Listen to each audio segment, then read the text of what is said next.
Okay, let's talk about getting your first job.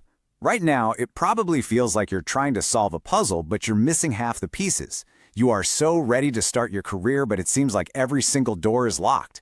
Well, what if I told you there's a master key? Today, we're going to lay out a no-stress game plan to help you land that first job. Does this sound familiar? You're scrolling and scrolling through job postings, and even the ones that say entry level are asking for years of experience. It's the classic catch-22, right? You need experience to get a job, but you need a job to get any experience. Look, it is not just you. This is the #1 frustration for basically every single person starting out. But here's the good news. You can actually take a deep breath, I promise. There is a clear path forward, and it's all about strategy, not about getting lucky. So let's start with the single most important change you need to make in your thinking. First up, we have got to dismantle a huge myth. This idea that you have to feel perfectly ready before you can even think about applying. Honestly, this is the biggest trap that keeps so many talented people from even getting in the game in the first place. You want to know a secret? Nobody feels 100% prepared. Not the person who got the best grades, not the one with the perfect internship, nobody. That little feeling of uncertainty you have, it's completely normal. If you wait around for confidence to just magically show up, you're going to be waiting a very, very long time. And here's the crucial point. Companies that are hiring for entry-level roles, they're not looking for some polished expert who knows everything.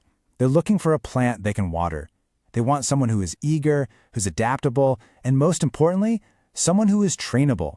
They're investing in your future, not your past. So, if they're not looking for a finished product, then what are they looking for? Well, this brings us to our first major action step. It's about shifting your entire focus away from what you lack to what you can actively create.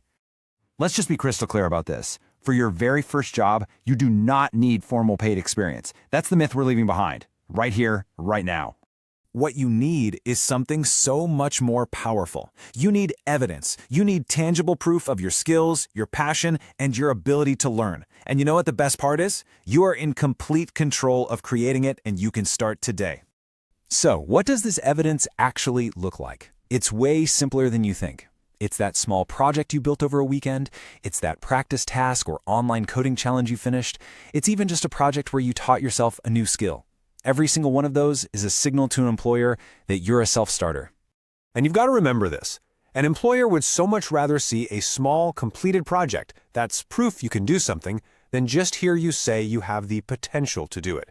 You have to show them, not just tell them. Okay, so you're busy building your evidence. Great. Now, how do you show it off? This is where your resume comes in. But for a fresher, we're not building a resume of experience, we are building a resume of effort. Just look at the difference here. On the left, completed a course in marketing. That's passive. That's something that just happened to you. But on the right, built a sample campaign and analyzed the results. See? That's active. That's initiative. That is the evidence we've been talking about. This is the core principle right here. A hiring manager knows you don't have a long work history. They're not looking for one. What they are looking for are signs of effort, of curiosity, and the drive to actually apply what you're learning. Your resume needs to scream effort. All right, you've got your new and improved resume in hand, and it is time to hit apply. But wait, we are not just going to spray and pray. The goal is not to blast hundreds of applications into a black hole. It's about being a sniper, not a machine gunner. Here is a simple, but believe me, incredibly powerful LinkedIn strategy. First, use keywords like entry-level or junior. Next, find people who work at companies that actually excite you. And now, here is the secret sauce. Send a polite message asking for advice, not for a job.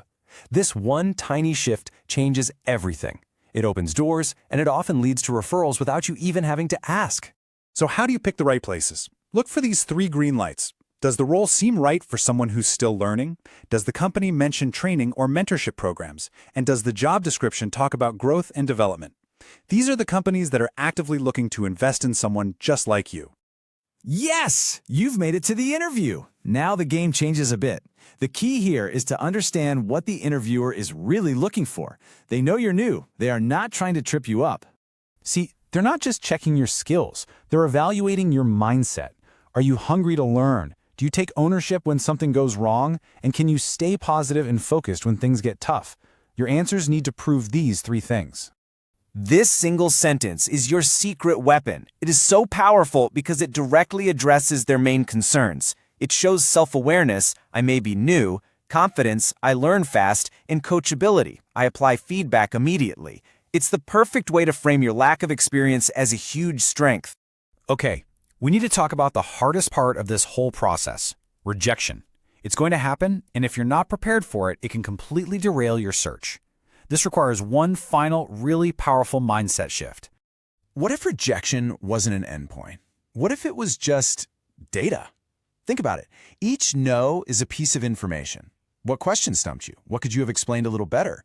You need to treat every rejection as a free lesson on how to totally ace the next interview. It's not a failure, it is feedback. This is the ultimate truth of the job search. The people who succeed, they're not the lucky ones. They are the persistent ones. They're the ones who treat every no as a lesson and just keep climbing. Persistence isn't just a skill, it's the skill that gets you hired. And finally, let's put all of this in perspective.